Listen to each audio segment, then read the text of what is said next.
membahas tentang tata kelola global yang telah, sedang, dan mungkin terjadi. Kajian-kajian yang disajikan di sini menanyakan bagaimana pola tata kelola global telah berubah dan sedang berubah. Kami ingin menekankan bahwa tata kelola global yang nyata tidak boleh dianggap perlu atau bermanfaat. Tata kelola global yang nyata tidak dengan sendirinya merupakan kebaikan politik atau penyelesaian masalah-masalah dunia. Dengan kata lain, buku ini mengadopsi sikap kritis dan realis terhadap fenomena tersebut.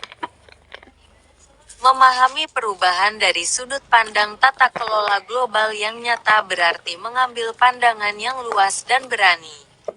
Hal ini tentu saja berarti memutuskan hubungan dengan ortodoksi dalam kaitannya dengan realisme. Kajian-kajian di sini mengangkat isu-isu inovatif seperti teritorialitas dan globalisasi, pengetahuan dan komunikasi, identitas dan masyarakat sipil, kredit dan teknologi. Hal ini menunjukkan bahwa tata kelola global yang sesungguhnya terdiri dari berbagai sumber kekuasaan. Langkah pertama untuk memahami perubahan tata kelola global adalah dengan fokus pada ontologi. Membawa ontologi ke dalam teori tata kelola global merupakan inti dari buku ini. Bagi sebagian orang, penyebutan ontologi tentu saja rawan menimbulkan keresahan. Mereka akan keberatan. Bukankah tujuan dari tata kelola global adalah menemukan cara-cara praktis untuk mengatasi masalah-masalah global? Meskipun hal ini penting, namun terdapat kebingungan implisit yang menimbulkan keberatan semacam ini.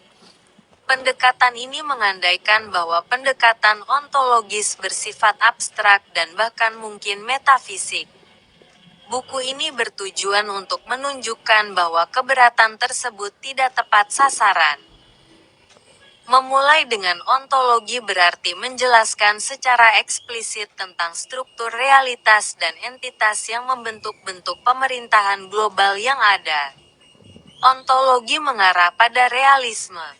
Meskipun tidak selalu menjadi dominan dalam disiplin hubungan internasional pasca perang.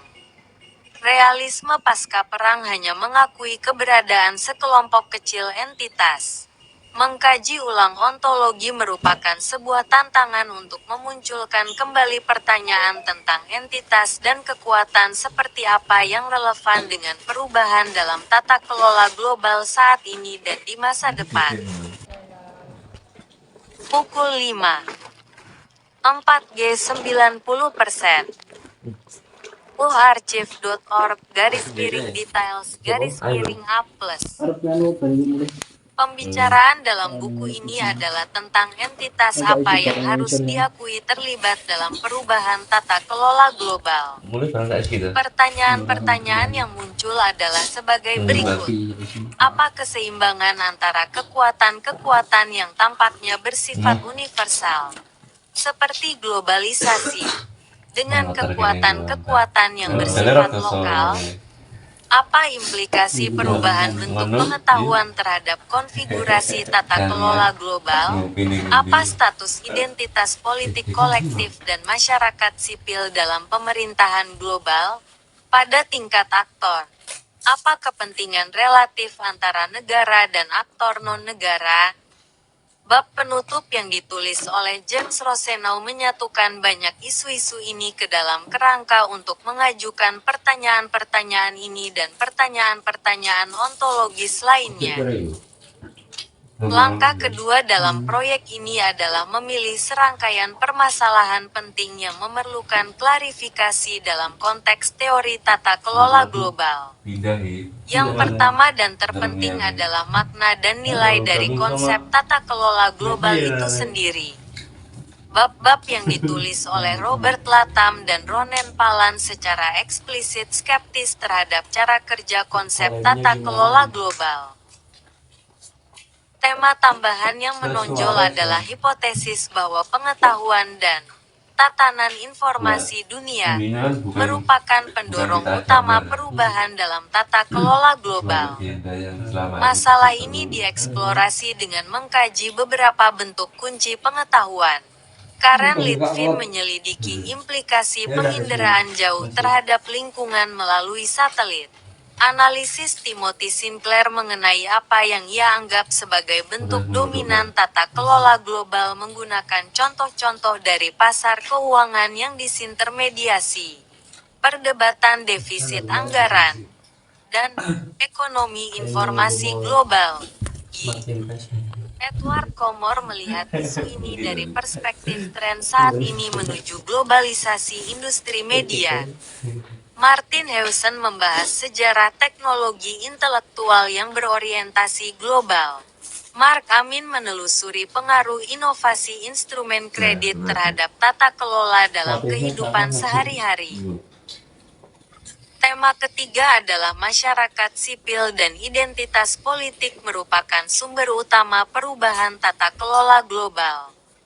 Yale Ferguson dan Richard Mansbach memberikan pemetaan komprehensif tentang signifikansi sejarah identitas politik. Michael Scatter memberikan kritik terhadap pernyataan paling menonjol mengenai tata kelola global yang menganggap laporan Komisi Tata Kelola Global tidak memadai dalam kaitannya dengan kekuatan masyarakat sipil. Ronnie Lipscutz mengeksplorasi ruang bagi pengetahuan lokal dan lembaga lokal dalam konteks tata kelola lingkungan global. Perdebatan yang masih berlangsung di halaman-halaman ini berkaitan dengan cara terbaik untuk memahami tata kelola global, atau apakah gagasan tersebut bermanfaat. Namun kontroversi dan perbincangan yang lebih substantif juga ikut berperan. 3. Bagi bendera.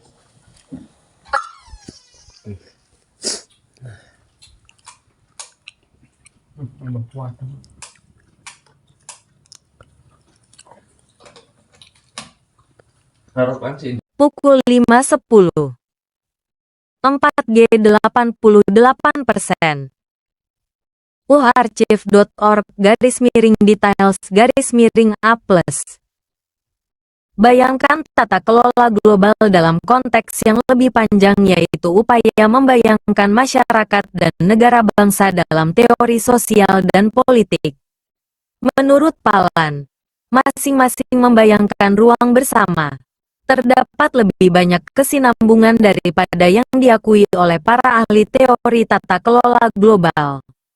Selain itu, Palan berpendapat bahwa imajinasi merupakan sumber penting konstruksi sosial.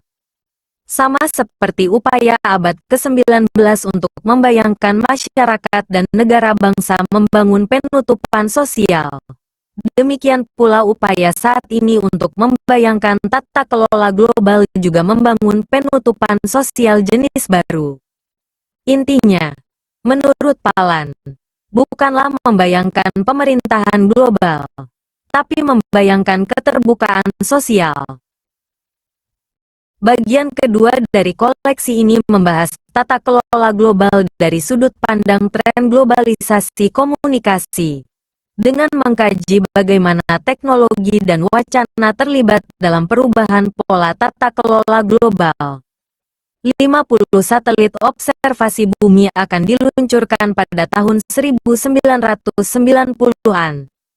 Dalam bab 4, Karen Litvin mengkaji implikasi sosial dan politik dari pandangan global baru yang berteknologi tinggi dan berorientasi ekologi ini. Tata kelola global seperti apa yang terlibat dalam observasi satelit bumi? Menurut Litvin, globalitas penginderaan jarak jauh yang bersifat lingkungan menciptakan keterputusan dengan negara yang berbasis teritorial. Namun hal ini juga dapat berfungsi untuk memperkuat teritorial negara-negara yang relatif belum dipetakan. Demikian pula, observasi bumi memperkuat kekuatan ilmu pengetahuan teknokratis sekaligus menawarkan peluang bagi bentuk tata kelola lingkungan yang lebih terlokalisasi dan partisipatif. Bab yang ditulis oleh Martin Hewson berfokus pada pentingnya relokasi pemerintahan dalam pembentukan tatanan dunia modern. Pendekatan ini disebutnya sebagai gaya analisis tata kelola global neo-Weberian. Dalam menguraikannya, Hewson menanyakan bagaimana globalisme informasional muncul. Jawabannya menelusuri peran yang dimainkan oleh organisasi-organisasi utama dunia sejak akhir abad ke-19 dalam mengglobalkan komunikasi dan informasi. Hewson berpendapat bahwa upaya berkala untuk menciptakan tata kelola global dalam praktiknya berfungsi untuk merangsang perluasan praktik utama informasionalisme. Dorongan yang ada saat ini menuju globalisasi industri media seringkali dianggap menyeratkan kemunduran negara dan berkurangnya sistem negara sebagai struktur tata kelola global. Esai Edward Comor menantang gagasan ini setidaknya dalam kaitannya dengan pentingnya kekuatan Amerika. Ia menelusuri bagaimana pemerintah AS dengan gencar mempromosikan globalisasi komunikasi dalam bentuk yang melibatkan komodifikasi pengetahuan. Comor menganggap implikasi perkembangan ini terutama adalah penciptaan monopoli baru. 16 dari 336. Pukul 5.15. 4G 87%. uharchive.org/details/up. Pengetahuan, istilah ini, yang dipinjam dari ekonomi politik Harold Innis, dimaksudkan untuk menyampaikan pentingnya peningkatan konsentrasi media komunikasi di bawah kendali perusahaan media dan teknologi global.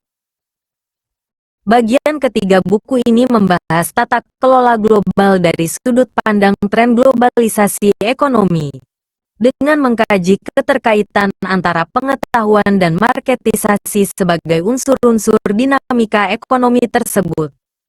Bab yang ditulis oleh Tony Porter ini melanjutkan karya Susan Strain sebelumnya mengenai struktur pengetahuan, memperluas perhatiannya pada periode sejarah modernitas akhir, dengan menggabungkan analisis sosiohistoris jangka panjang. Ia mengamati peningkatan kecepatan dan intensitas di mana pengetahuan baru yang dikodifikasi diubah menjadi cara-cara rutin dalam melakukan sesuatu dan efek distribusi yang mengikutinya. Dalam melakukan hal ini, Porter mengembangkan pendekatan baru terhadap tata kelola keuangan global. Timothy Sinclair juga berpendapat bahwa tata kelola global harus dipahami dari sudut pandang sejarah. Berbagai bentuk tata kelola global dapat diidentifikasi, sebagaimana kita dapat membicarakan berbagai bentuk negara. Dia membedakan dua bentuk yang saling bertentangan dan menyarankan salah satunya, apa yang dilihatnya setelah Cox dan Piaget, sebagai bentuk statis atau sinkronis, sebagai bentuk yang berada dalam posisi memerintah. Untuk memahami bentuk ini, menurutnya, diperlukan alat analisis baru, ekonomi politik internasional yang lazim, IPEC. Ini akan lebih mementingkan kebiasaan dan praktik daripada isu-isu kebijakan yang lebih berpusat pada negara. Sinclair membahas 3 contoh mekanisme tata kelola global yang menurutnya merupakan contoh bentuk sinkronis ini. Mark Amin dalam bab 9 menawarkan interpretasi yang luas mengenai implikasi instrumen kredit yang inovatif. Bab ini mencakup penjelasan yang sangat jelas dan mudah diakses mengenai derivatif, instrumen kredit yang paling abstrak dan kompleks. Ia ingin menyoroti dampak derivatif terhadap kehidupan sehari-hari dan jenis tata kelola yang ditemukan di arena sehari-hari. Amin berpendapat bahwa akibatnya adalah ketidakpastian yang meluas. Suatu kondisi yang menurutnya tidak diakui dalam pendekatan yang berpengaruh saat ini terhadap peran pengetahuan dalam tatanan dunia. Bagian keempat membahas tata kelola global dari sudut pandang identitas politik dan masyarakat sipil, yang menunjukkan bagaimana mereka dapat dianggap sebagai sumber perubahan dalam tata kelola global. Peta tata kelola global yang tidak menyertakan identitas politik tentu saja tidak lengkap. Yale Ferguson dan Richard Mansbach memberikan pemetaan seperti itu secara komprehensif namun terkonsentrasi, berdasarkan berbagai kasus kontemporer dan sejarah. 17 dari 336. Bendera. Daftar favorit membegi. Pendekatan teori tata kelola global. Tanggal 1999. 4.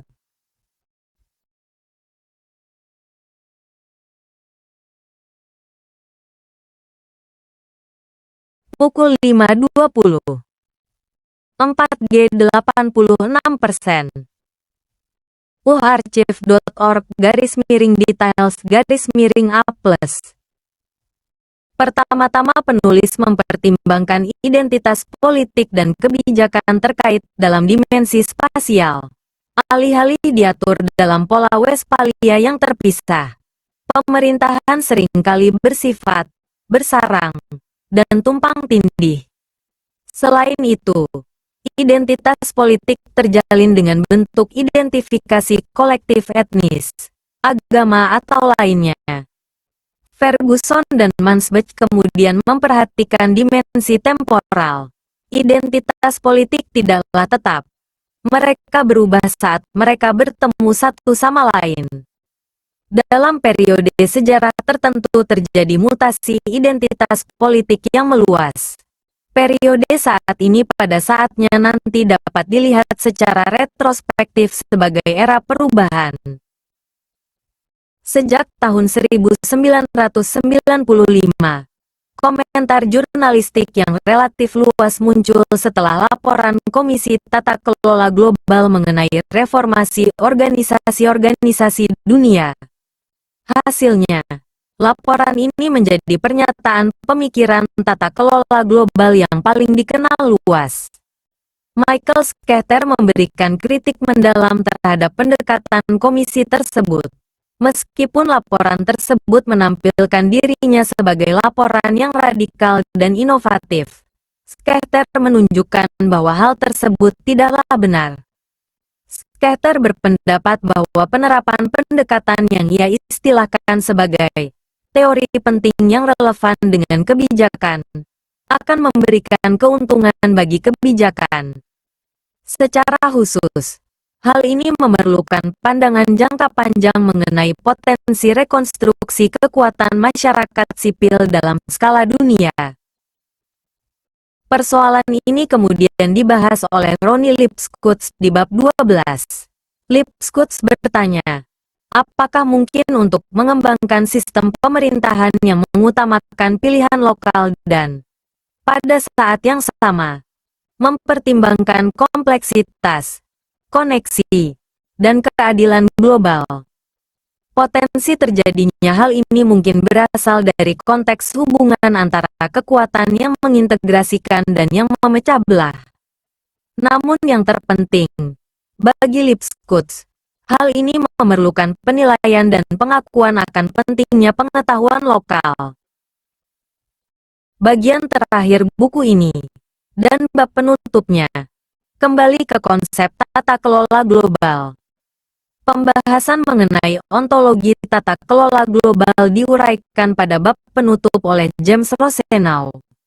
Berangkat dari perbedaan yang bagus antara ontologi dan paradigma, Rosenau menggambarkan ontologi sebagai penyelidikan terhadap asumsi-asumsi tentang realitas dan elemen-elemen dasar dalam suatu tatanan.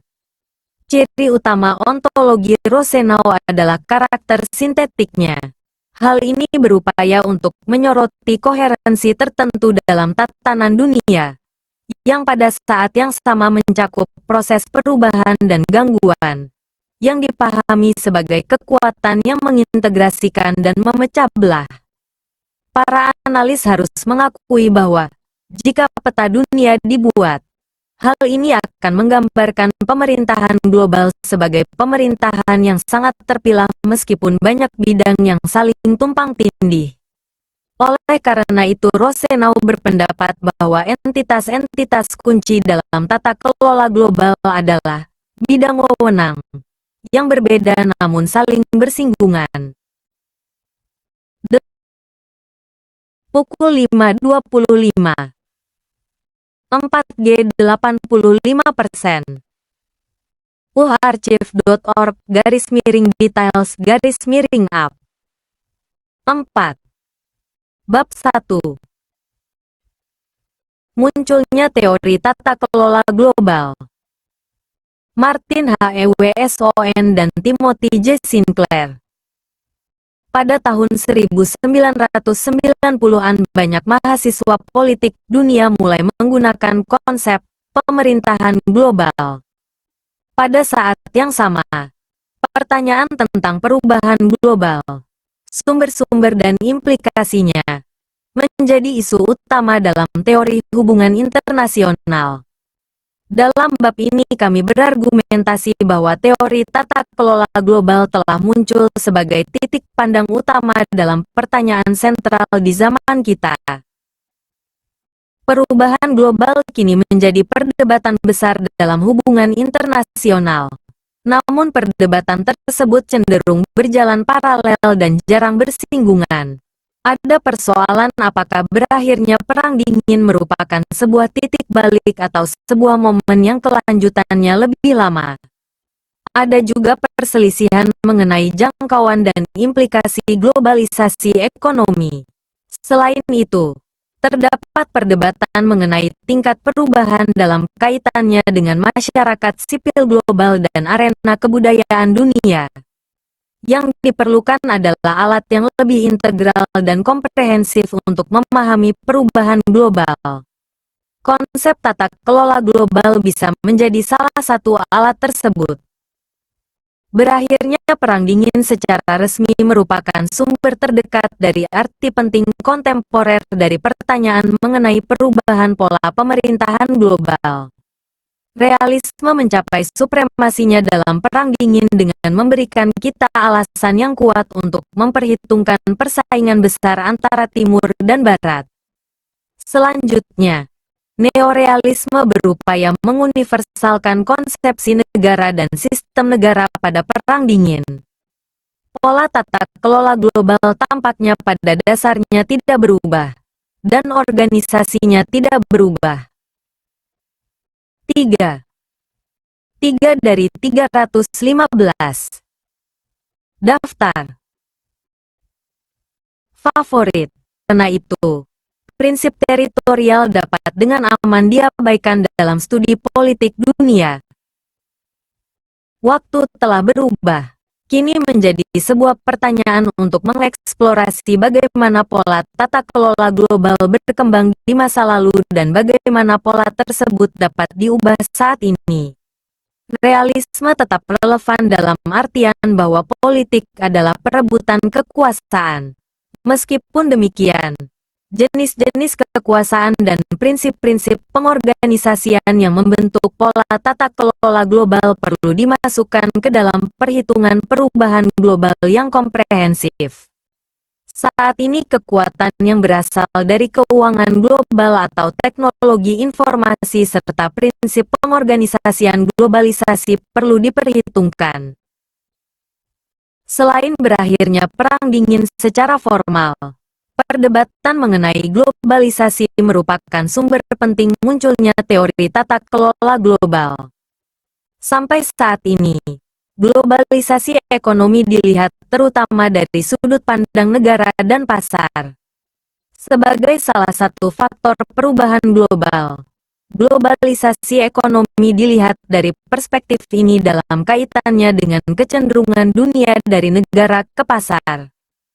Sejauh mana kemiringan tersebut saat ini masih diperdebatkan. Kami akan berargumen di bagian pertama bab ini bahwa penggunaan konsep tata kelola global menawarkan satu cara untuk melampaui perspektif dualistik dan restriktif terhadap globalisasi. Pada bagian kedua kita meninjau secara singkat bagaimana masalah perubahan global telah memasuki teori rezim internasional. Ketika pemikiran ini mulai menonjol pada tahun 1980-an, perhatian terhadap perubahan global bukanlah salah satu karakteristik yang paling menonjol. Selanjutnya, terdapat ahli teori rezim yang berupaya memperhitungkan perubahan luas dalam pola rezim internasional dengan menggunakan konsep tata kelola.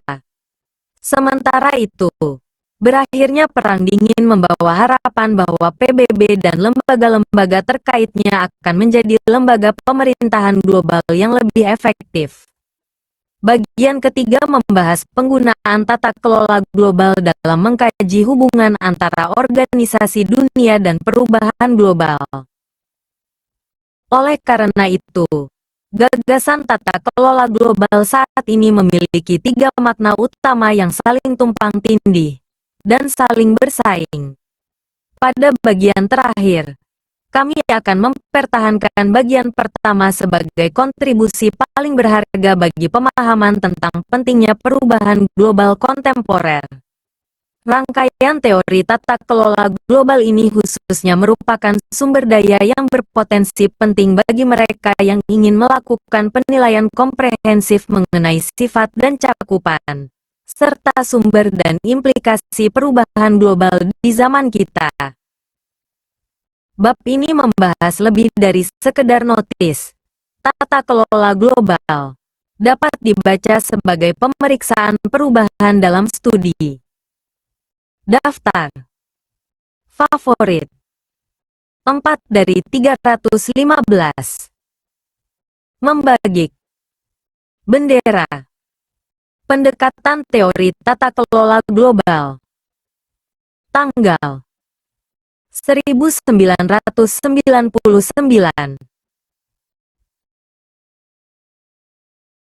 Hubungan internasional. Apa saja proses intelektual yang terlibat dalam munculnya kelompok masalah penelitian baru? Bagaimana suatu permasalahan baru menjadi menonjol?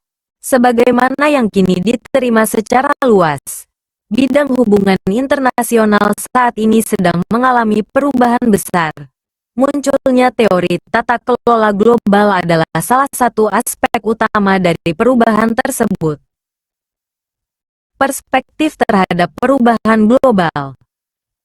Penggunaan konsep tata kelola global yang paling penting sebagai sudut pandang mengenai sumber dan implikasi politik dari perubahan global menjadi menonjol bersamaan dengan gagasan globalisasi ekonomi. Yang pertama mempunyai hubungan yang kritis dengan tema negara dan pasar yang mendominasi yang kedua. Perspektif globalisasi ekonomi terhadap perubahan global dalam penggunaan konvensional berfokus pada kecenderungan dunia dari negara ke pasar. Terdapat perdebatan mengenai sejauh mana kemiringan ini. Di satu sisi ekstrim adalah mitos tentang negara-negara yang menyamakan pasar dunia untuk menghasilkan dunia tanpa batas. Pandangan yang lebih canggih adalah bahwa internasionalisasi pasar memiliki implikasi yang lebih langsung terhadap koalisi kepentingan dalam negeri dibandingkan dengan negara. Di sisi lain perdebatan ini, pihak lain memberikan tantangan besar dengan berargumentasi bahwa karena pasar global bukanlah hal yang baru atau merupakan satu-satunya ruang ekonomi dunia yang terintegrasi, maka tidak ada pergeseran signifikan dari pentingnya kebijakan nasional yang otonom. Dalam perspektif perubahan global, pengertian globalisasi ekonomi jelas terbatas. Sebaliknya, Penggunaan konsep tata kelola global yang pertama mengarah pada perspektif yang lebih komprehensif dan integral mengenai politik perubahan global. Kami akan menyoroti 4 perspektif tata kelola global mengenai perubahan global. Meskipun saling terkait, keempatnya dapat dibedakan demi eksposisi. Salah satu ciri perubahan global yang disoroti oleh konsep tata kelola global adalah pergeseran lokasi kewenangan dalam konteks integrasi dan fragmentasi. Penggunaan ini dipelopori oleh James Rosenau. Ia menonjolkan konsep tata kelola global dalam hubungannya dengan terminologi yang dirancang untuk mengapresiasi bagaimana perubahan global merupakan fenomena menyeluruh yang melibatkan relokasi otoritas di berbagai tingkat dan bidang. Rosenau menggambarkan proses ini sebagai kecenderungan yang meluas, di mana pergeseran besar dalam lokasi otoritas dan lokasi kontrakanisme sedang terjadi di setiap negara. 5. Pergeseran yang terjadi dalam sistem ekonomi dan sosial sama besarnya dengan perubahan dalam sistem politik. Secara khusus, Rosenau menggunakan istilah tata kelola global untuk menekankan implikasi dari reorientasi luas keterampilan dan wawasan politik individu. Salah satu cara untuk mengemukakan pandangan Rosenau adalah dengan tesis bahwa perubahan pola tatanan global berkaitan dengan perubahan pola kehidupan global. Pada satu titik, Rosenau menggambarkan implikasi dari keterampilan dan cakrawala politik baru sebagai kecenderungan menuju dunia yang bercabang dua, yang terdiri dari wilayah yang berpusat pada negara dan multisentris. Selanjutnya, ia menyatakan bahwa fenomena ini menyiratkan adanya proliferasi ke berbagai arah secara bersamaan, subnasional, transnasional, internasional, dan global. Apapun yang terjadi, dengan mempertimbangkan pergeseran cakrawala politik ini, menurut Rosenau, berarti mengakui kemungkinan terjadinya perubahan global dari keutamaan pemerintahan menjadi pemerintahan. Refleksi Rosenau mengenai perubahan pola pemerintahan global pada akhir abad ke-20 pertama kali muncul dalam volume Pemerintahan Tanpa Pemerintahan. Banyak orang mengira bahwa buku ini membawa ungkapan pemerintahan global ke dalam panggung ilmiah. Namun kenyataannya, istilah ini terkenal karena hampir tidak ada sama sekali dalam buku ini. Kata pengantarnya berbicara tentang pemerintahan internasional, seperti halnya beberapa kontributor. Yang lain berbicara tentang sistem pemerintahan, atau tata kelola ekonomi politik internasional. Rosenau memperkenalkan koleksi ini dengan merujuk, hampir secara bergantian, pada pemerintahan politik dunia, pemerintahan dalam skala dunia, pemerintahan dalam tatanan internasional, atau pemerintahan dalam tatanan global. Faktanya, baru ketika Rosenau mulai mengeksplorasi kehidupan global, dimensi perubahan global yang intensif atau pada tingkat mikro, barulah ia mulai menggunakan istilah tata kelola global. Tata kelola yang paling meresap ini muncul seolah-olah dari bawah ke atas, dari peningkatan keterampilan dan kapasitas individu dan dari perubahan cakrawala identifikasi mereka dalam pola kehidupan global. Hanya sedikit analis lain yang menggunakan istilah kehidupan global sesering Rosenau. Hanya sedikit negara lain yang memberikan perhatian khusus pada tingkat mikro, kapasitas dan orientasi individu dan kelompok kecil dalam tatanan global. Memang benar, sebagian besar agenda penelitian Rosenau saat ini dapat digambarkan sebagai sosiologi kehidupan global. Gagasan ini mungkin terbukti menjadi salah satu kontribusi Rosenau yang paling signifikan. Ini menunjukkan kondisi eksistensial atau ontologis sehari-hari. Hidup dalam keadaan yang benar-benar berubah. Atau, dengan kata lain, menunjukkan bahwa globalisasi tidak hanya meluas, membentuk interkoneksi. 6 dari 315. Bendera.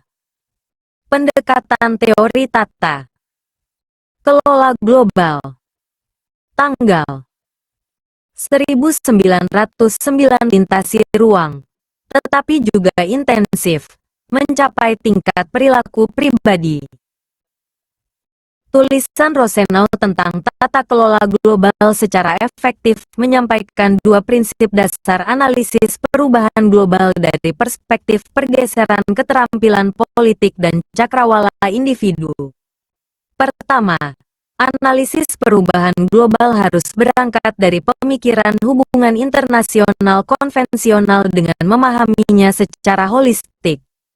Tatanan global harus dipahami, kata Rosenau, mencakup segalanya, dan, khususnya dari sudut pandang ketergantungan universal pada biosfer, sebagai keseluruhan organik.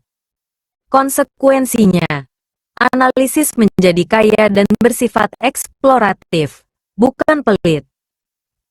Prinsip kedua adalah bahwa perubahan global dari perspektif ini harus dilihat sebagai perubahan yang tidak terdiri dari satu tren yang menyeluruh namun beberapa kecenderungan dialektis dan kontradiktif.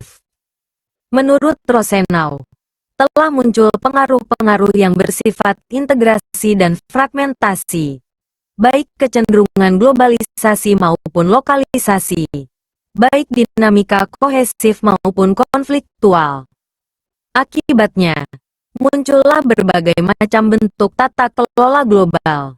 Dengan mengemukakan peralihan dari pemerintahan ke pemerintahan, Rosenau mencoba memberikan gambaran mengenai rangkaian tatanan pemerintahan global yang menjadi penting menjelang abad ke-21. Kesinambungan ini membentang antara yang transnasional dan subnasional, yang makro dan yang mikro, yang informal dan yang dilembagakan, yang berpusat pada negara dan yang multisentris, yang kooperatif dan yang konfliktual.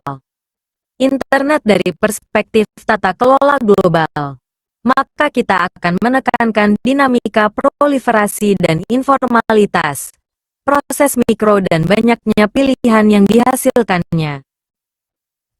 Singkatnya, cara menggunakan konsep tata kelola global ini menegaskan adanya tren perpindahan wewenang ke berbagai arah.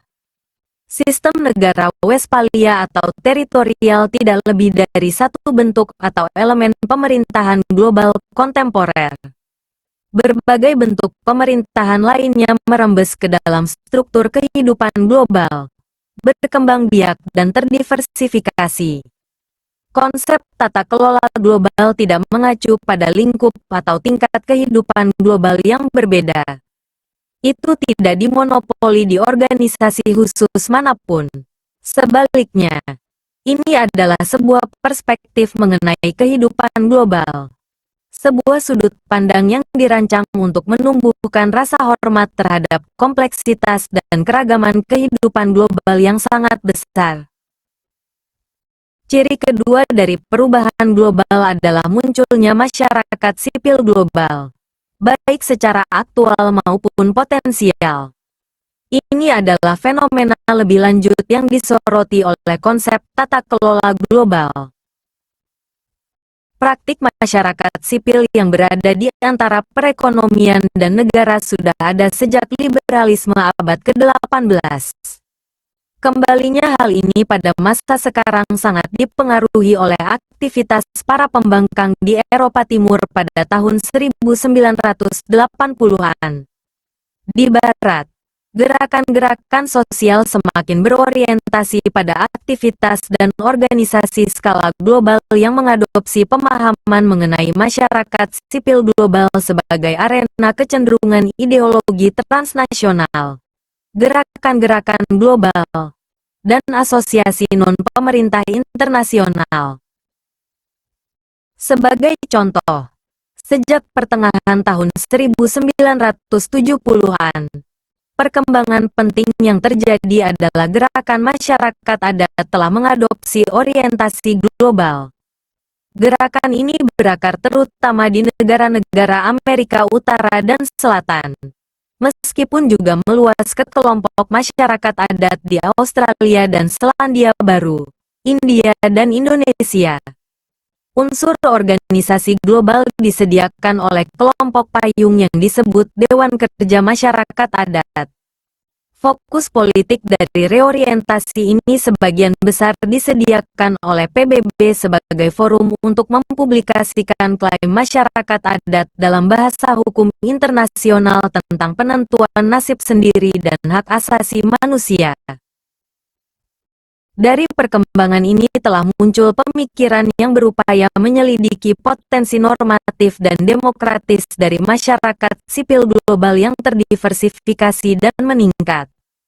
Dalam pandangan Richard Fogg, akar dari pemerintahan global yang manusiawi dapat ditemukan dalam masyarakat sipil global. Dalam pandangan David Held, ketika negara demokrasi liberal dikesampingkan oleh kekuatan globalisasi, maka perlu adanya perluasan ruang demokrasi. Oleh karena itu, demokrasi kosmopolitan dapat dianggap muncul dari perkembangan ruang publik global. Ada elemen ketiga dalam perubahan global yang dijelaskan oleh konsep tata kelola global. Dalam proses restrukturisasi ekonomi politik global saat ini, peran penting dimainkan oleh reorientasi elit intelektual, bisnis dan politik utama di zona G7. Penggunaan konsep tata kelola global oleh Robert W. Cox menekankan pentingnya kekuatan-kekuatan ini. Memang benar, salah satu pencapaian utama Robert W. Cox adalah membawa studi tentang koalisi transnasional kelompok sosial. Kekuatan dalam hubungan internasional secara umum. Dalam pendekatan historis Cox, kekuatan-kekuatan sosial dalam pemerintahan global tidak boleh mengambil bentuk yang berbeda-beda di era yang berbeda. Era sejarah tertentu akan dibentuk dan ditentukan oleh bentuk-bentuk ideologi, ekonomi, dan negara yang tersebar luas. Pada pertengahan 1980-an, Cox menjelaskan dua jenis kekuatan sosial yang dominan sebagai kekuatan yang berorientasi Anglo-Amerika mengorganisasi diri mereka berdasarkan prinsip globalisasi. Yang terakhir mengorganisasi berdasarkan prinsip teritorial. Pada akhir tahun 1990, kelompok intelektual, politik, dan ekonomi pemimpin imperialisme tampak lebih unggul. Mereka membentuk bentuk pemerintahan global yang dominan saat ini. Proses pembentukan tersebut digambarkan Cox sebagai sebuah nebulus. Yang ia maksudkan adalah pengaruh ideologis yang mendorong penyelarasan kembali pemikiran terhadap kebutuhan perekonomian dunia. Fokus kelembagaannya adalah pada jaringan lembaga keuangan internasional utama, Kementerian Keuangan di pemerintahan G7, Dewan Hubungan Internasional Swasta, dan sekolah bisnis. Kapasitas materialnya seperti yang terlihat jelas selama Perang Teluk tahun 1990-1991. Tambah Cox tetap didukung oleh kekuatan militer AS yang berbasis teritorial. Kajian mengenai kecenderungan politik ideologis transnasional pada puncak pemerintahan global telah dikembangkan lebih lanjut oleh Stephen Gill. Gill menyebut elemen-elemen arahan tata kelola global ini sebagai elit yang mengglobal, mengakui bahwa mereka bukanlah sebuah blok yang homogen, dan malah menggambarkan mereka sebagai sebuah hubungan dengan intinya di kawasan G7. Gill tetap menekankan kekuatan mereka yang semakin besar sejak tahun 1970-an. Jaringan intuisi telah berfungsi sebagai forum pembentukan konsensus. Hal ini termasuk forum ekonomi dunia yang diadakan setiap tahun di Davos di Swiss, komisi trilateral, dan proses pertemuan antar pejabat G7 yang luas. Posisi elit yang mengglobalisasi didasarkan pada kebangkitan kembali kekuatan modal uang dalam ekonomi politik global pada akhir abad ke-20. Pendekatan mereka terhadap politik berpusat pada penciptaan peradaban pasar dengan menyesuaikan norma dan praktek kehidupan sehari-hari. Salah satu ciri dari pendekatan ini adalah konstitusionalisme baru, di mana lembaga-lembaga politik seperti bank sentral dipagari dari campur tangan politik dengan mandat anti-inflasi. Selain itu, meningkatnya keterkaitan antara produksi, konsumsi, dan basis pajak telah menciptakan tantangan baru bagi masyarakat nasional yang ingin membentuk bentuk investasi dan dengan demikian mempengaruhi dampak manfaat ekonomi terhadap lingkungan mereka. Mobilitas modal telah meningkat karena pemegang dana baik portofolio maupun investasi langsung diberikan pilihan lokasi yang paling banyak. Pilihan-pilihan ini membatasi pilihan negara dan masyarakat, dan bahkan memaksa mereka ikut serta dalam perang yang berkisar pada pembentukan lingkungan bisnis yang diregulasi. Pendekatan historis juga menimbulkan pertanyaan tentang oposisi dan penolakan neoliberalisme oleh kekuatan sosial. Menurut Koch, 1. Proyek tata kelola global di masa depan dapat bersatu di sekitar kekuatan-kekuatan pasca globalisasi yang berupaya untuk memasukkan kembali perekonomian dunia ke dalam norma-norma sosial. Gerakan lingkungan hidup merupakan salah satu kecenderungan potensial semacam ini. Proyek tata kelola global lainnya di masa depan dapat mencakup gerakan masyarakat, adat atau migran, pasca Westphalia. Faktor ketiga yang disebut Koch sebagai pasca hegemonik mungkin diwakili oleh kebangkitan kembali peradaban sebagai entitas yang berpengaruh dalam tatanan dunia.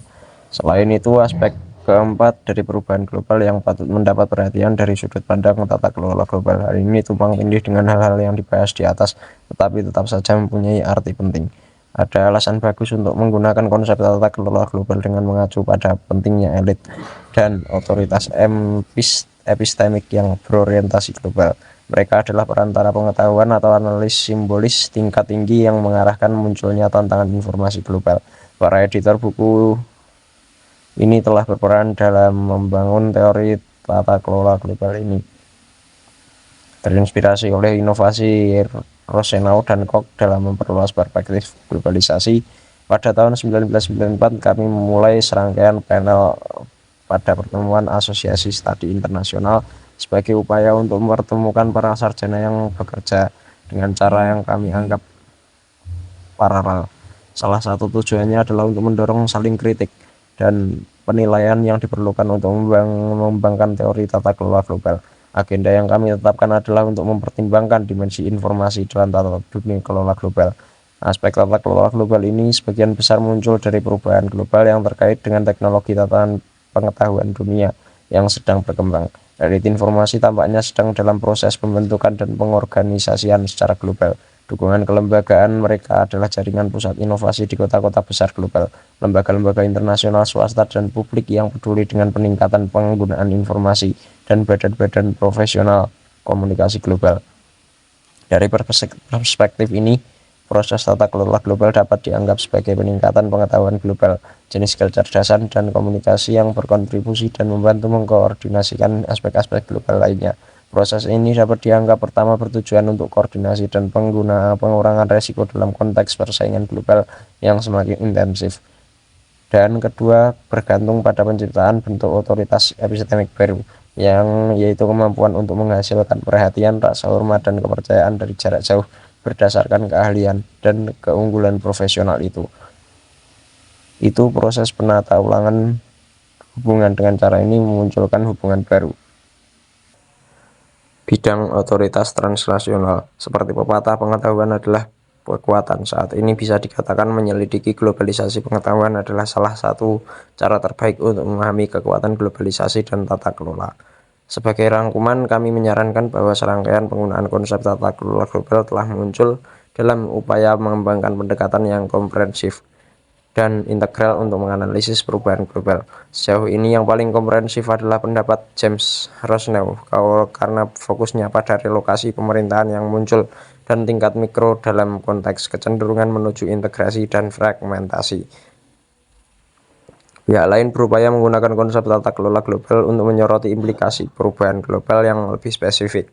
Munculnya masyarakat sipil global, internasionalisasi elit intelektual dan politik kapitalisme hiperliberal atau neoliberal, dan munculnya informasi elit nasional. Secara keseluruhan, munculnya teori tata kelola global ini harus dilihat sebagai ciri perdebatan dalam hubungan internasional dan lebih jauh lagi mengenai pertanyaan tentang perubahan global. Perubahan global dan rezim internasional. Sumber kedua teori tata kelola global muncul dalam konteks teori rezim internasional yang mempunyai dampak signifikan terhadap pemikiran ilmiah pada tahun 1980.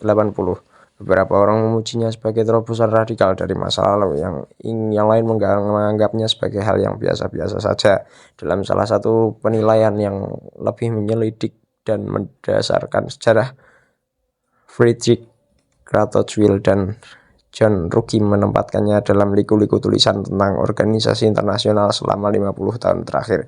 Mereka tidak melihat adanya perpecahan atau kelewatan yang radikal. Menurut Krautwil dan Ruggie, teori rezim internasional merupakan perkembangan dari permasalahan yang sudah lama terjadi. Kekhawatiran terhadap pemerintah internasional yang terjadi di dalam arena yang dibentuk oleh berbagai pihak negara teritorial. Namun Krautwil dan Ruggie tidak banyak bicara mengenai arti dan pentingnya tata kelola internasional. Richard Arsley adalah salah satu orang yang memperhatikan implikasi ini. Dalam mengangkat isu ini, Arsley mengusulkan untuk mengganti istilah pemerintahan internasional dengan tujuan internasional. Tujuan internal terbentuk dari wacana-wacana yang menghasilkan kesinambungan melintasi ruang dan waktu, yang memperbaiki struktur-struktur yang bertahan lama, yang menciptakan efek kesinambungan spasial dan tempo serta arah kolektif, menggantikan gangguan-gangguan sehingga dapat menciptakan kesinambungan, menciptakan batas-batas kedaulatan yang berkesinambungan. Singkatnya, Arsley menaruh fokus pada apa yang terjadi, apa yang disebut wacana kesinambungan dalam membentuk bidang-bidang pemerintahan internasional. Tentu saja yang dia maksud adalah wacana teori rezim itu sendiri. Perkembangan teori rezim internasional yang berbeda muncul dengan gagasan sistem pemerintahan internasional. Sebenarnya gagasan ini mengakui bahwa karakteristik teori rezim yang fokus pada isu-isu sempit telah menjadi hambatan nyata dalam studi perubahan dalam tata kelola internasional. Gagasan tentang sistem pemerintahan melonggarkan batasan-batasan yang ada pada masing-masing rezim untuk menempatkan mereka dalam konteks berbagai rezim internasional yang saling tumpang tindih. Hal ini akan membawa perubahan penting dalam program penelitian rezim internasional, mengubah fokus dari bidang isu menjadi sistem, yang mempermudah kita dalam melihat perubahan kondisi tata kelola internasional. Perhatikan 3 contoh. Pertama-tama, selama 3 dekade terakhir, jumlah rezim internasional untuk lingkungan hidup telah berkembang dari tidak ada menjadi hampir 100, tergantung pada metode penghitungannya. Orang Young telah menganalisis serangkaian kebijakan ini sebagai sistem tata kelola internasional. Ilustrasi kedua adalah ketika Perang Dingin berlangsung, kedua belah pihak melahirkan rezim yang menyalurkan konflik internasional dan perlombaan senjata ke arah yang dapat ditoleransi dua negara adidaya. Bagi Ernest Otto Zempel, ini dapat dipahami sebagai sistem pemerintahan internasional. Contoh terakhir mengacu pada tatanan yang dibangun di antara kekuatan besar selama perdamaian panjang.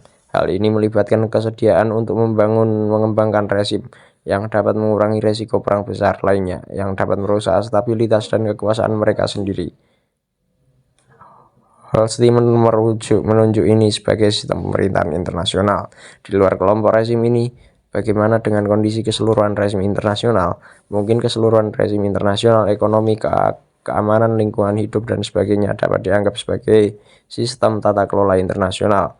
Mark Zuckerberg berpendapat bahwa kumpulan rezim kemungkinan besar akan memasuki periode proliferasi ketika dunia mengalami dampak dari menurunnya efektivitas perang besar, meningkatnya kerugian terhadap lingkungan, semakin meluasnya saling ketergantungan ekonomi dan pertumbuhan ekonomi global, komunikasi, demokrasi, dan budaya konsumen.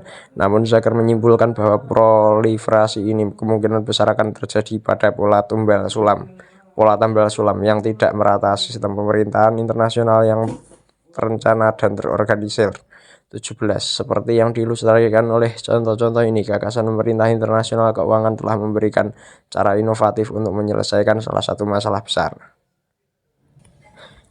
Hambatan dalam teori rezim internasional tahun 1980-an. Memikirkan kembali rezim-rezim yang ada dalam sistem pemerintahan yang lebih luas akan mengundang pemikiran ulang terhadap perspektif mengenai perubahan pola koordinasi kebijakan internasional.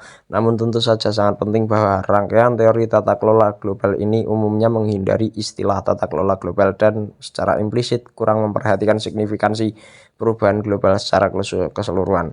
Hal ini juga tidak terutama berkaitan dengan posisi organisasi global, perubahan global, dan organisasi dunia. Penggunaan ketiga dari konsep tata kelola global adalah untuk menunjukkan bahwa perubahan global telah mengubah lingkungan organisasi-organisasi dunia. Salah satu sumber teori tata kelola global ini adalah harapan bahwa berakhirnya Perang Dingin secara resmi akan membuka era baru bagi perserikatan bangsa-bangsa dan organisasi dunia lainnya. Secara khusus, ekspektasi meningkat mengenai potensi intervensi kemanusiaan melalui PBB setelah negara adidaya terbebas dari kebuntuan. Sumber selanjutnya adalah kesadaran bahwa organisasi utama dunia telah memainkan peran penting dalam mendorong globalisasi ekonomi. G7 mulai bertemu pada tahun 1974. Dana Moneter Internasional atau IMF mengambil peran penting dalam mendorong liberalisasi ekonomi selama krisis utang pada awal tahun 1980-an, dan Organisasi Perdagangan Dunia dibentuk pada tahun 1995 untuk mengawasi perluasan liberalisasi sektor jasa dan pertanian. Sumber ketiga dari penggunaan konsep tata kelola global ini adalah perkembangan yang secara singkat disebut dengan munculnya masyarakat sipil global.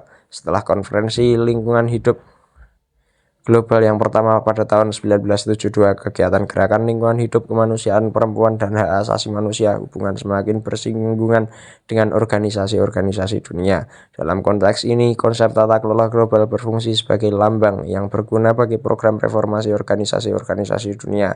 Meskipun ada beberapa pernyataan terprogram mengenai bagaimana organisasi-organisasi dunia harus menjadikan tata kelola global sebagai tujuan mereka, sejauh ini yang paling berpengaruh adalah pernyataan Komisi Tata Kelola Global. Dalam proses ini, gagasan tata kelola global menjadi menonjol di luar dunia akademis dan menjadi perdebatan politik. Menanggapi peran baru PBB selama konflik Teluk 1990-1991, sebuah inisiatif dari Perdana Menteri Swedia Ingvar Carlsson membentuk Komisi Tata Kelola Global untuk menyarankan cara-cara untuk membangun dan mengkonsolidasikan kebangkitan kembali negara-negara Teluk.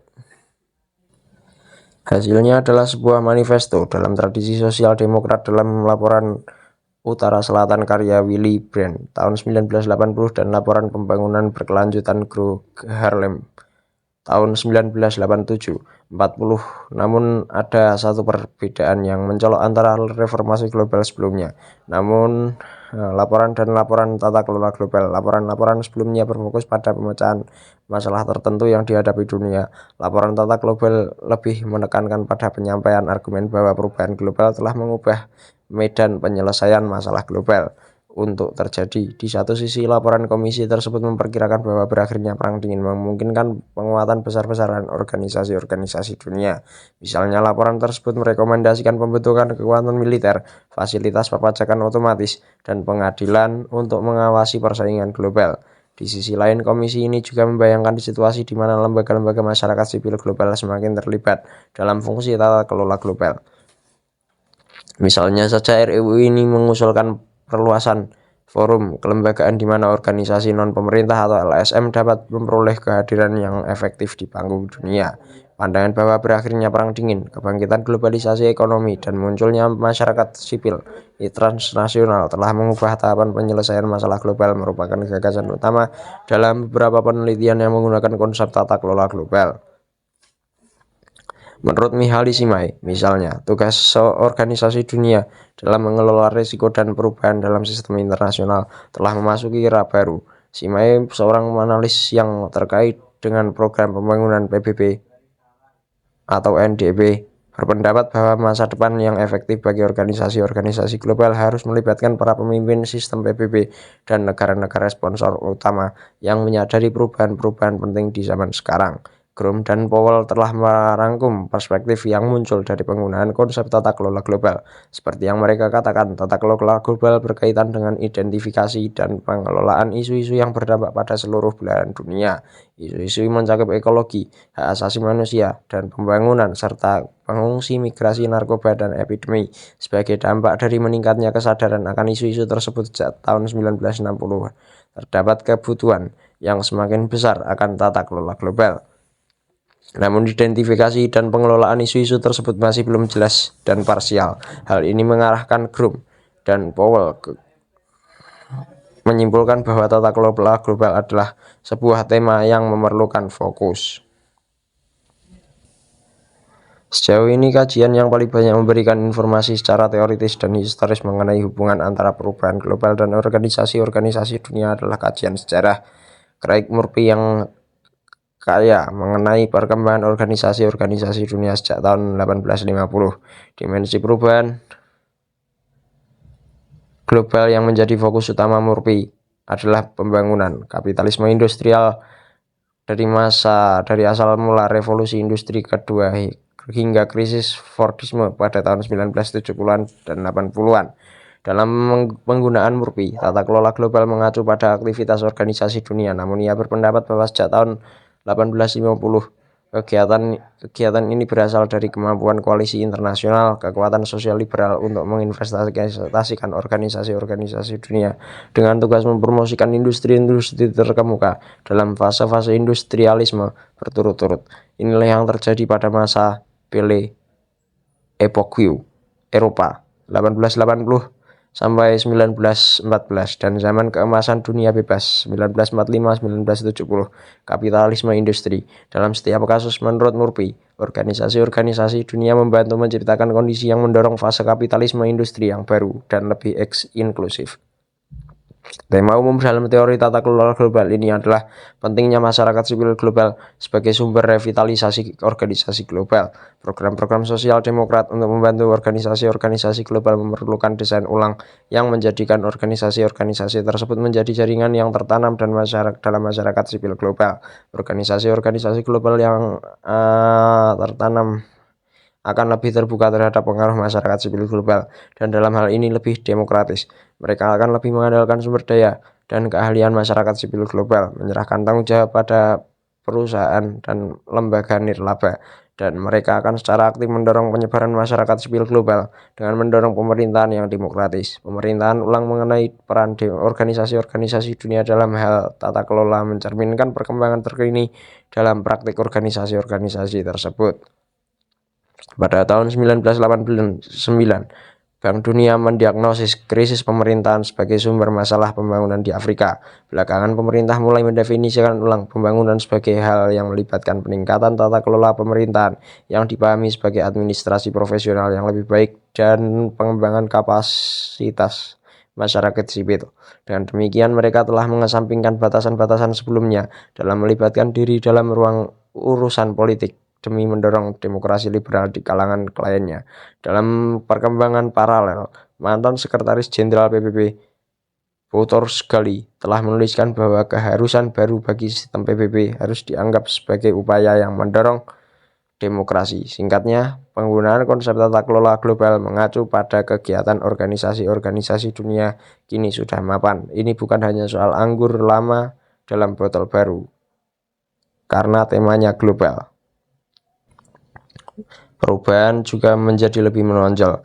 Teori tata kelola global ini mungkin yang paling luas dan produktif, mungkin karena dorongan dari peringatan 50 tahun PBB tahun 1995 menjadikan tahun tersebut sangat bermanfaat untuk merefleksikan status saat ini dan potensi masa depan organisasi-organisasi global. Perubahan dan tata kelola global. Seberapa bergunakah konsep tata kelola global untuk memahami pola perubahan global? Seperti yang kita lihat, hal ini disebut sebagai tema yang memperluas yang memerlukan fokus. Menurut salah satu kritikus, tata kelola global tampaknya merupakan segalanya. Implikasinya, tata kelola global ini tidak ada gunanya, terlalu luas dan terlalu rumit untuk digunakan sebagai alat konseptual, dan arti yang lebih pelit pada istilah tersebut. Kami berusaha untuk berargumentasi sebaliknya. Penjelasan komprehensif mengenai perubahan global sangatlah penting. Oleh karena itu, setiap penggunaan konsep tata kelola global mempunyai potensi untuk menjelaskan aspek perubahan. Meskipun demikian, bidang yang berkaitan dengan perubahan pola rezim internasional dan bidang yang berkaitan dengan perubahan yang mempengaruhi organisasi-organisasi dunia mempunyai kegunaan yang lebih terbatas. Bagi bidang yang berfokus pada rezim internasional, perluasan teori rezim internasional dengan cara ini telah membuka teka-teki baru mengenai perubahan konfigurasi rezim internasional. Meskipun demikian, hal ini tetap terbuka terhadap kritik yang saat ini sudah cukup umum. Kritik-kritik tersebut pada dasarnya berkisar pada status negara. Analisis koordinasi kebijakan antar negara secara khas mengelompokkan pertanyaan tentang perubahan arti penting sistem negara bangsa teritorial sebagai suatu bentuk tata kelola global. Selama hal tersebut masih terjadi, sulit untuk menganggap teori tata kelola global ini inovatif secara teoritis. Bagi kelompok yang peduli dengan organisasi-organisasi dunia, tema reformasi organisasi dunia adalah yang penting. Akibatnya mereka kurang peduli pada pertanyaan-pertanyaan mengenai perubahan mendasar. Meskipun demikian, hal ini mencerminkan perasaan bahwa beberapa aktivitas organisasi dunia menjadi lebih menonjol dalam konteks globalisasi ekonomi dan berakhirnya Perang Dingin. Dari sudut pandang identifikasi dampak-dampak perubahan global kontemporer, rangkaian teori tata kelola global yang secara langsung berkaitan dengan pertanyaan tersebut mempunyai banyak rekomendasi.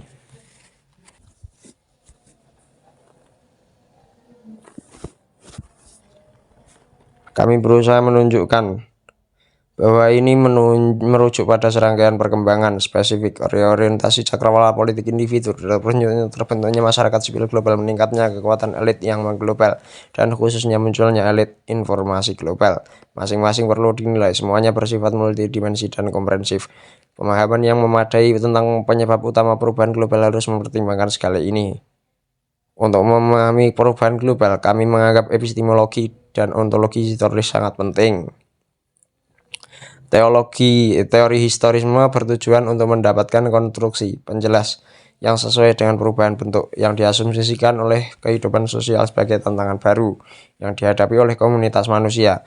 Dan ketika komunitas tersebut ditransformasikan oleh proses naik dan turunnya hegemoni.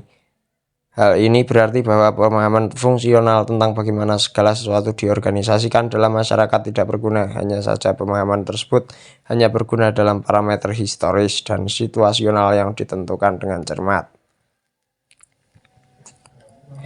Pendekatan historis erat kaitannya dengan tujuan kritis, seperti yang dikatakan Cox dan banyak orang lainnya yang kemudian mengakuinya. Teori selalu untuk seorang dan tujuan tertentu. Semua teori mempunyai perspektif. Perspektif berasal dari posisi dalam ruang dan waktu, khususnya ruang waktu sosial dan politik. Tujuan kami di sini adalah untuk memahami asal-muasal bentuk-bentuk pemerintahan sehingga dapat mengantisipasi transformasinya menjadi bentuk-bentuk lain dari waktu ke waktu, dibandingkan dengan keprihatinan pragmatis dari sebagian besar kelompok positivis atau upaya pemecahan masalah untuk membuat sistem pemerintahan global yang ada menjadi lebih efektif.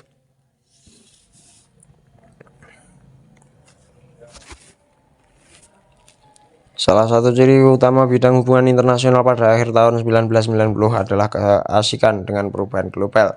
Gagasan mengenai era baru setelah berakhirnya Perang Dingin merupakan inti dari hal ini.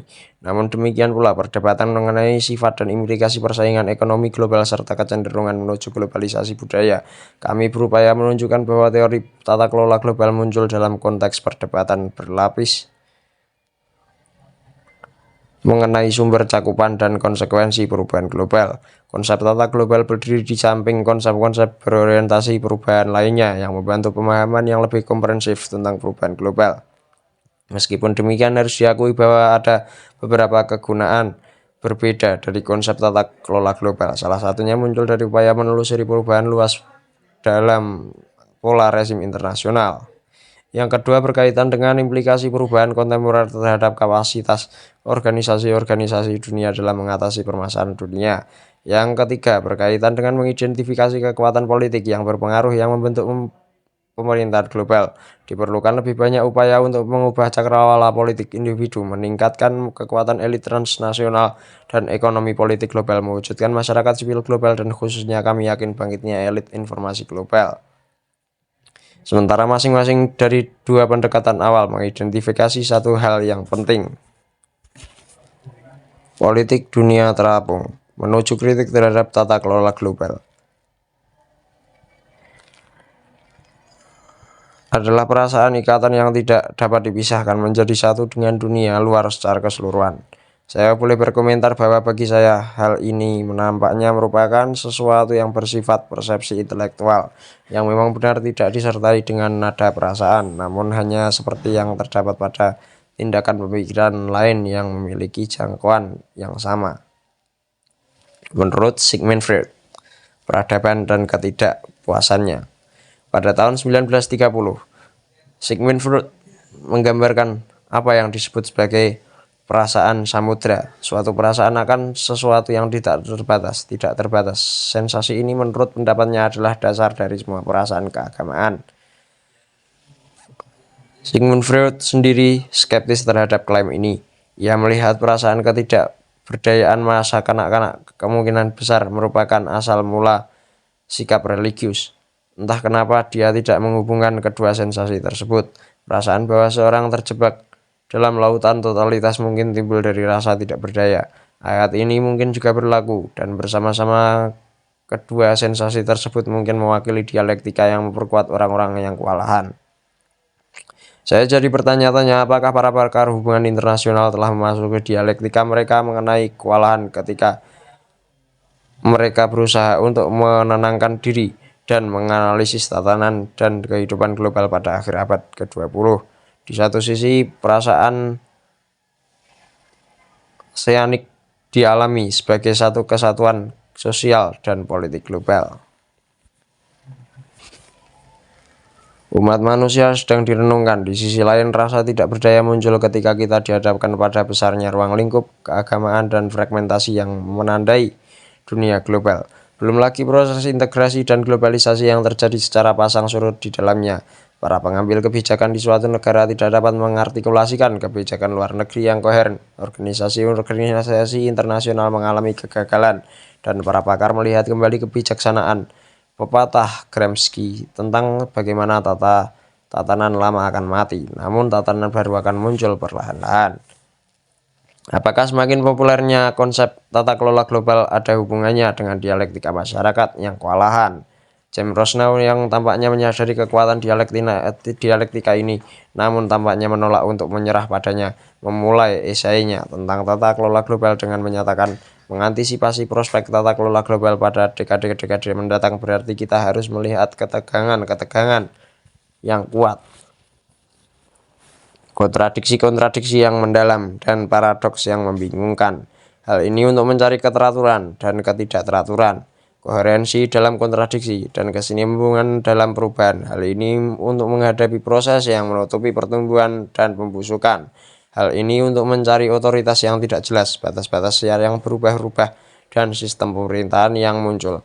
Dan itu adalah pengalaman harapan yang tertanam dalam keputusasaan.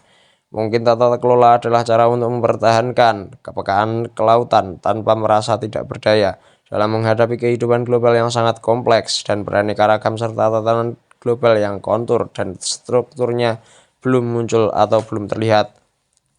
Kita masih dapat memahami atau bahkan memperdebatkan upaya untuk mengatur hubungan proses dan praktik secara global. Kita mungkin tidak memiliki dunia yang menyatu dalam tatanan tertentu, namun kita masih bisa membentuk atau menyaksikan terbentuknya dimensi kehidupan global melalui tata kelola.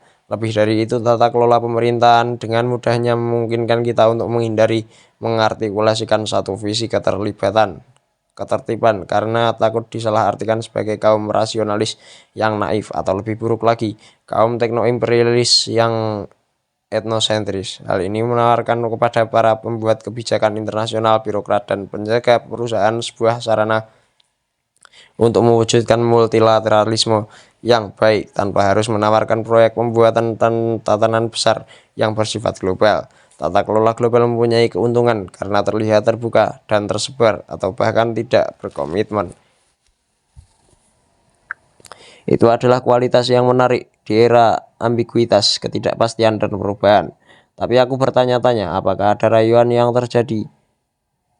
Bayangkan, rayuan dari tata kelola global terjadi dalam beberapa hal. Pertama, sebagai kategori untuk menganalisis sesuatu yang terjadi di dunia. Dan yang kedua, sebagai seruan untuk membayangkan bentuk-bentuk lembaga baru yang menantang batas-batas politik global yang selama ini terlalu terbatas. Pertanyaan yang akan saya ajukan dalam esai ini adalah apakah tata kelola global merupakan sarana yang nyaman untuk melakukan analis dan advokasi. Tata kelola global mungkin terlalu cocok dengan steam global atau suasana zaman, terlalu cocok dengan retorika para pembuat kebijakan dan birokrat, dan membuat kita terlalu berpuas diri terhadap apa yang dipertaruhkan dalam struktur dan praktek yang terkadang bersifat menindas. Yang terakhir ini mencakup pihak-pihak yang berkait dengan negara predator dan TNC, hubungan sosial yang represif, dan pemegang kekuasaan lokal atau badan pengatur ekonomi internasional seperti IMF yang menganjurkan program penyesuaian struktural. Pada bagian pertama, kita akan membahas apa yang dimaksud dengan globalisasi tata kelola, sebuah istilah yang biasanya digunakan dengan apa yang dilakukan atau harus dilakukan oleh suatu negara.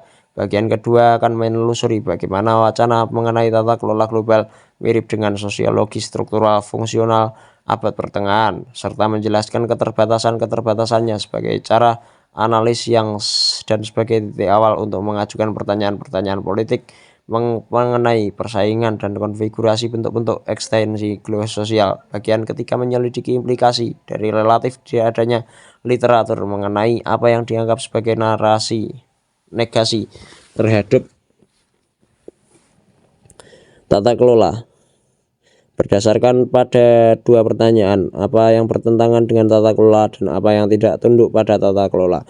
Hubungan antara tata kelola global dan politik dibahas pada bagian keempat, yang menyatakan bahwa tata kelola pemerintahan dapat dipahami sebagai fenomena pasca politik, tidak berbeda dengan perencanaan pada pertengahan abad. Bagian kelima berupaya menunjukkan bahwa hubungan unik antara pemerintahan dan politik berasal dari cara pandang negara dan masyarakat yang problematis, di mana begitu banyak kehidupan politik dilibatkan dalam literatur. Yang terakhir, kemungkinan untuk memasukkan politik secara kritis ke dalam studi tata kelola global akan dipertimbangkan. Globalisasi tata kelola globalisasi pemerintahan tidak seperti kekuasaan misalnya telah menjadi istilah sentral dalam penciptaan dan analisis ilmu politik dibandingkan ilmu-ilmu sosial dengan lebih cermat. Makna-maknanya pada dasarnya dianggap remeh. Hal ini dianggap sebagai apa yang dihasilkan oleh para pengambil keputusan, administrator, atau komite pengarah ketika mereka mengelola aktivitas organisasi mereka atau aktivitas orang-orang yang hal-hal menjadi tanggung jawab mereka. Michael Foucault membangunkan sebagian dari tidur kita mengenai pemerintahan melalui diskusinya tentang apa yang disebut pemerintahan. Antara lain, ia membedakan kekuasaan yang berdaulat atas masyarakat, misalnya mengambil sumber daya manusia dan material, dan menyelesaikan perselisihan dari kumpulan badan-badan negara dan agen-agen sekutu dalam masyarakat sipil yang mengarahkan, mendefinisikan, dan mengatur hubungan-hubungan dalam masyarakat, misalnya hubungan dengan masyarakat sipil, mengatur dan bahkan membentuk pasar, badan, dan rumah tangga. Legitimasi dan penyerapan dalam praktek dan aktivitas terakhir inilah yang dimaksud Foucault dengan pemerintahan. Foucault dan aktivitas terakhir inilah yang menghistorikan tata kelola bagi kita dengan menunjukkan bahwa administrasi manusia dan benda tidak selalu merupakan hak prerogatif negara. Nama Foucault tidak pernah benar-benar mempertimbangkan pemerintahan dari sudut pandang lain selain dari masing-masing negara dan masyarakat yang secara historis menghuni modernitas barat. Sejak kematiannya pada tahun 1984 sudah menjadi keharusan bagi bidang keilmuan komputer kontemporer untuk memperhatikan globalisasi, suatu bentuk sosial atau lainnya. Identitas budaya, ekonomi, keamanan masyarakat, dan sastra hanyalah beberapa dari bentuk-bentuk yang dipandang mengambil dimensi global atau menjadi bagian dari proses globalisasi yang lebih umum pada hampir semua hal dalam beberapa dekade terakhir abad ke-20. Mengapa tata kelola pemerintahan yang secara historis terkait erat oleh para ilmuwan politik dan sosial dalam lembaga organisasi negara atau masyarakat yang berbeda tidak juga harus diglobalisasi. Apa yang dimaksud dengan globalisasi tata kelola? Jika kita berbicara tentang tata kelola global seperti kita berbicara tentang budaya global, ekonomi global, atau keamanan global.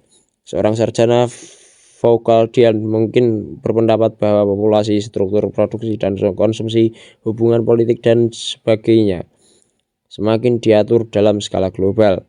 Menjamurnya organisasi-organisasi dan rezim-rezim pengatur dan pengawasan yang lingkup-lingkupnya bersifat internasional atau global yang seperti ditunjukkan oleh Craig Murphy memiliki garis keturunan yang kuat sejak hampir 2 abad yang lalu, tentu saja memberikan kepercayaan pada pandangan ini. Kita mungkin juga mulai memikirkan tata kelola global dengan fokus pada fenomena atau isu yang tampaknya memiliki arti penting dalam perspektif global. Beberapa di antaranya hanya bersifat mengulangi di banyak negara bagian dan masyarakat, misalnya krisis fiskal. Yang lainnya hanya dapat dilihat sebagai isu-isu atau fenomena yang terjadi secara global, misalnya pemanasan global. Bagi para analis seperti Mihaly Csikszentmihalyi menemukan cara untuk menangani permasalahan dan fenomena ini secara efektif, yaitu dengan mengelola faktor-faktor ketidakstabilan dan resiko tersebut, berarti menerapkan pemerintahan multilateral kolektif, menggugat dan tidak hanya merupakan cara yang tepat untuk melakukan respon global manajemen atau pemecahan masalah. Memberi kita gambaran sekilas tentang taksonomi ini. Ia memberikan pemahaman yang kuat tentang kekuatan historis dan ideasional yang mendasari berbagai elemennya. Taksonomi seperti itu sebagian besar hanya terbatas pada mengatur hal tersebut mengalir dari lembaga-lembaga yang mengatur atau mengawasi hubungan dan praktik tingkat nasional, yaitu di berbagai ruang negara dan masyarakat. Sebuah aturan yang berlaku secara universal atau sebuah satelit yang mengawasi planet bumi. Rosenow secara inovatif menantang pengertian tata kelola global yang lebih terbatas ini dengan pemahaman yang jauh lebih terbuka, cair, dan komprehensif. Ia menyusun apa yang tampaknya merupakan sebuah kontinum. Di salah satu ujungnya adalah upaya formal dan sadar untuk membangun peraturan dan institusi untuk mencapai tujuan tersebut. Aspek keteraturan kehidupan global seperti yang baru saja dijelaskan. Di sisi lain terdapat bentuk-bentuk pemerintahan yang kurang formal dan tidak bersifat meta sadar, yang muncul dalam pengaturan yang sempit dan luas, yang dicapai secara lokal, regional, atau nasional melalui pemahaman atau pola praktek yang bersifat intersubjektif. Kontinum ini membentuk rangkaian besar pengaturan dan pola-pola yang diatur yang bersatu dalam tatanan global. Hal ini mengacu pada tingkat yang berbeda-beda. Kehidupan global diatur oleh banyak sekali agen yang menghuninya di berbagai tingkat spasial, lokal, nasional, dan global, regional, dan global, baik melalui rezim, akomodasi politik yang luas, atau tindakan regulasi yang berbeda-beda yang ditegaskan di seluruh dunia. Tata kelola adalah sebuah penguasaan, pengaruh, atau lebih lembutnya penyaluran atau pembentukan hubungan dan praktek. Seberapa dalamkah tata kelola masuk ke dalam totalitas keberadaan manusia? Beberapa banyak umat manusia yang menjadi bagian dari jaringan tata kelola global. Saya menganggap Rosenow agak ambigu dalam masalah ini. Dalam pernyataannya yang paling komprehensif tentang tatanan global yang tunduk pada tata kelola, Rosenow menyamakan dengan pemahaman tentang politik dunia yang dipahami sebagai sesuatu yang mencakup semua hal, mencakup setiap kawasan negara, hubungan internasional, gerakan sosial, dan organisasi-organisasi swasta yang terlibat dalam kegiatan melintasi batas-batas negara. Dengan demikian, nampaknya yang menjadi subjek tata kelola adalah wajah transnasional dan internasional dari eksistensi sosial modern. Pandangan ini konsisten dengan pembedaan yang dibuat oleh Sekolah Bahasa Inggris. Hadley Bull membedakan tatanan internasional dari tatanan dunia, yang terakhir menunjukkan pola dan disposisi aktivitas manusia yang menopang tujuan dasar atau tujuan utama kehidupan sosial di antara umat manusia secara keseluruhan. Dan Barry Buzen membandingkan sistem antar negara dengan sistem antar manusia, yaitu totalitas interaksi manusia di planet ini, baik dalam pemahaman Rosenow maupun dalam pemahaman mazhab Inggris. Status dari segudang ranah domestik itu pada akhirnya mengisi tatanan global yang tidak jelas. Apakah kita hanya tertarik bagaimana mereka berinteraksi satu sama lain, atau terkait dengan hal ini, apakah hal-hal tersebut disusun menjadi suatu sistem yang menjadi perhatian? Misalnya ketika melihat masing-masing perekonomian domestik digabungkan melalui peraturan dan transaksi untuk membentuk sistem ekonomi internasional dan pasar global. Saya tidak melihat sebagaimana kita dapat menarik garis batas yang berarti, karena hampir setiap transaksi domestik mempunyai implikasi global dan setiap interaksi transnasional mempunyai implikasi dalam negeri. Haruskah kita menjelaskan masalah ini dan mengidentifikasi seluruh keberadaan manusia sebagai subjek dari tata kelola global?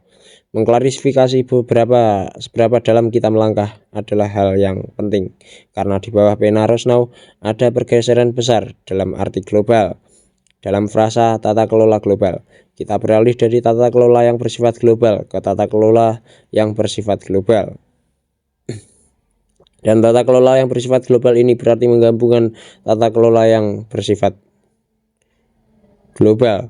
Tata kelola yang bersifat global merujuk pada pengarahan pada tingkat global. Tata kelola global mengacu pada seluruh tata kelola yang terjadi di seluruh tatanan global. Lalu apa yang dimaksud dengan global? Apakah ini wajah transnasional dari totalitas global atau totalitas itu sendiri? Apa implikasi dari menekankan yang satu dibandingkan yang lain? Apakah tata kelola global mempunyai batasan? Apakah ini ekonomi tetapi bukan rumah tangga? Rosnow tidak hanya menghadapi pilihan teoritis yang tidak dimiliki oleh mereka yang hanya peduli dengan pemerintahan yang bersifat global. Bagi yang terakhir, permasalahannya hanya dimundurkan satu derajat. Hal ini tersembunyi di balik rasa puas diri atau bahkan sikap diam terhadap pertanyaan-pertanyaan mengenai konteks planet mana yang menjalankan pemerintahan mereka, dan seberapa besar totalitas keberadaan manusia yang tunduk pada pemerintahan global. Tentu saja, apa yang biasanya dianggap remeh dalam pendekatan pemerintahan yang bersifat global adalah pemahaman yang lebih mendalam terhadap konteks ini sebagai suatu sistem internasional atau global yang terdiri dari negara-negara, warga negaranya, dan serangkaian bidang kehidupan yang tersebar di seluruh wilayah ini, misalnya sistem pemerintahan global, ekonomi, atau lingkungan hidup. Belum jelas apakah ketidaksiapan memahami apa sebenarnya globalisasi merupakan masalah yang serius. Bagaimanapun juga, keterbukaan yang tidak terbentuk dan sulit dipahami inilah yang dapat membantu membangkitkan kemungkinan-kemungkinan untuk menyusun kembali bentuk-bentuk kehidupan di seluruh totalitas global.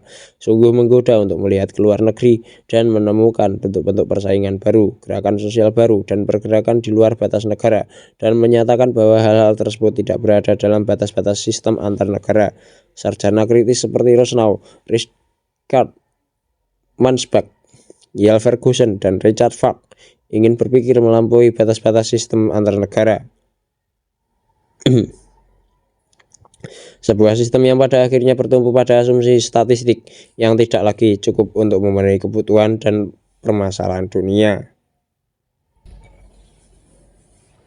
Namun keterbukaan global mempunyai implikasi penting ketika kita berbicara tentang tata kelola di dalamnya. Tata kelola bertumpu pada gerakan menuju penutupan, gerakan menuju hal-hal yang dikendalikan atau diarahkan ke sini dan bukan ke sana. Ini adalah penetapan tempat, nilai, dan pilihan. Jika seperti klaim Rosnow, dunia ini dipenuhi dengan berbagai macam tata kelola, maka keadaan sebenarnya tidak begitu terbuka. Faktanya, itu ditutup oleh semua pemerintahan yang terjadi. Munculnya keterbukaan di tengah penutupan ini sebenarnya bermula dari sebuah kekurangan. Tidak ada makna politik bagi dunia, yaitu tidak ada komunitas politik yang diakui atau masyarakat politik yang atas nama siapa pemerintahan dijalankan. Para ahli dapat berteori mengenai pembentukan suatu masyarakat sipil global misalnya, atau mereka dapat memperdebatkan kewajiban yang mencakup komunitas moral umat manusia. Namun hingga komunitas tersebut menjadi dikenal sebagai sebuah komunitas dan juga membentuk batasan-batasan sosial dan politik di sekitar identitas tersebut, para sarjana akan berada pada posisi yang tidak nyaman dengan berargumentasi bahwa terdapat komunitas yang dapat diketahui yang ada, sementara mereka yang berada di masyarakat sebagian besar umat manusia belum mengetahuinya, kecuali beberapa akademik akademisi, aktivis LSM, dan pemimpin gerakan sosial. Akibatnya seruan terhadap masyarakat, kesejahteraannya, urat tanggung jawabnya, dan bentuk kehidupannya sebagai sebuah bidang yang harus dievaluasi dan dibentuk dibandingkan menunggu untuk dibentuk oleh pemerintahan tidak dapat diakses oleh miliaran umat manusia. Siapa yang mungkin akan mengisinya? Saya berasumsi bahwa hal ini tidak dimaksudkan hanya untuk mencakup para pemimpin, aktivis dan cendekiawan.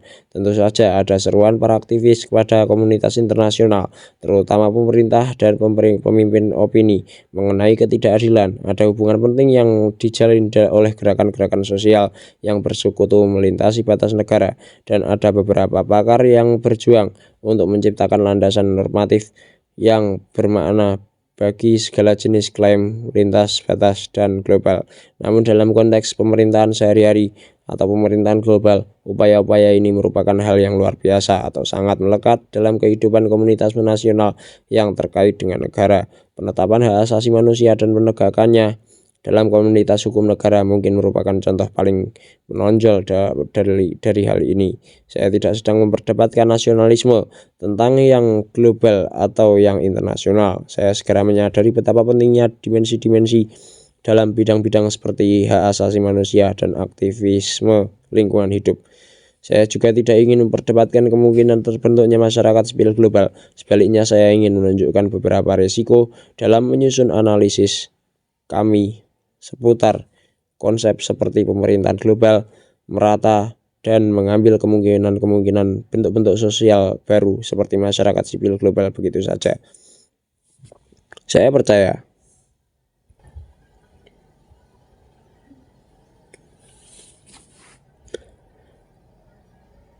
percaya kita perlu lebih hati-hati dalam membelanjakan modal intelektual kita yang terbatas tanpa melakukan refleksi lebih cermat terhadap pertanyaan-pertanyaan politik terkait tentang bagaimana kelompok, kolektivitas, dan individu yang bersaing dalam struktur atau pemerintahan dengan negara lain, bagaimana mereka merancang proyek-proyek yang bisa diterapkan untuk memperoleh kekuasaan, menjalankannya, atau mencegah orang lain melakukan hal yang sama terhadap mereka, dan bagaimana mereka mulai mengetahui apa substansi dan implikasi dari proyek yang disodorkan.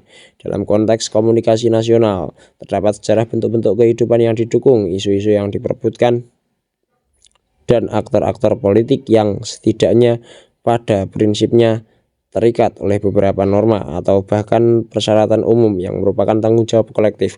Apakah fokus pada risiko tata kelola global, betapapun baik tujuannya, akan melegitimasi dan dengan demikian semakin memberdayakan aktor-aktor pemimpin lembaga-lembaga internasional yang ada hanya karena mereka adalah gubernur yang memiliki posisi terbaik dan paling cakap?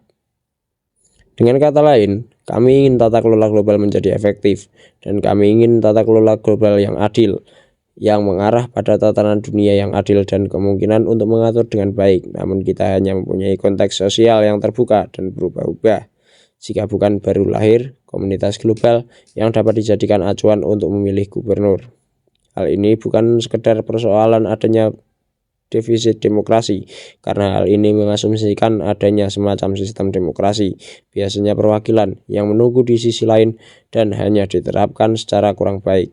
Permasalahannya di sini jauh lebih dalam. Yang menjadi persoalan adalah bagaimana masyarakat politik komunitas yang memahami dirinya sebagai sebuah lapangan atau ruang untuk aksi dan konteks politik komunitas berpengetahuan yang dapat dalam arti tertentu mengatur tata kelola pemerintahan bisa terwujud. Demokrasi mungkin menjadi bagian dari jawaban, atau mungkin juga tidak, meskipun para sarjana seperti David Held mulai menawarkan teori substantif. Argumen yang kuat mengapa hal ini terjadi tentu saja dalam arti luas pemerintahan yang ditawarkan Rosnow. Terdapat banyak gubernur yang bekerja di semua lapisan masyarakat di dunia, di sektor pertanian, pabrik, keluarga, dan pemerintahan kota. Namun ada pemerintahan besar yang menjadi target para penganut Gramscian seperti Robert Koch, Stephen Gill, dan Murphy yang membentuk hubungan finansial dan politik yang besar dalam tatanan global. Dan ada pemerintahan kecil, pembentukan kehidupan dalam konteks lokal atau nasional, seringkali dalam konteks sebagai respon atau sebagai penyesuaian terhadap pergerakan pemerintahan yang besar. Banyaknya penyesuaian yang dilakukan oleh pemerintahan yang kecil tidak terlalu memberikan dampak yang lebih baik bagi pemerintahan yang besar. Terlepas dari semua ini, konsep tata kelola global masih sangat penting, berharga, dan tidak hanya menyalahkan regulator dan otoritas global. Aktor negara yang salah dari barat menerapkan ketentuan perdagangan yang tidak adil dan program penyesuaian struktural pada negara-negara dan masyarakat berkembang yang rentan. Untuk memahami nilai tersebut, kita perlu menyelidiki dasar-dasar konseptualnya yang menyempurnakan lebih jauh pernyataan-pernyataan yang masih sepintas lalu mengenai hal tersebut di atas. Tata kelola dunia terapung. Perkembangan tata kelola dunia global merupakan bagian dari evolusi upaya manusia untuk mengatur kehidupan di planet. Kami yakin bahwa inilah saatnya bagi dunia untuk beralih dari rancangan yang telah berkembang selama berabad-abad memberikan bentuk baru. Dalam pembentukan PBB hampir 50 tahun yang lalu, kita berada pada masa yang menuntut kesegaran dan inovasi dalam tata kelola global.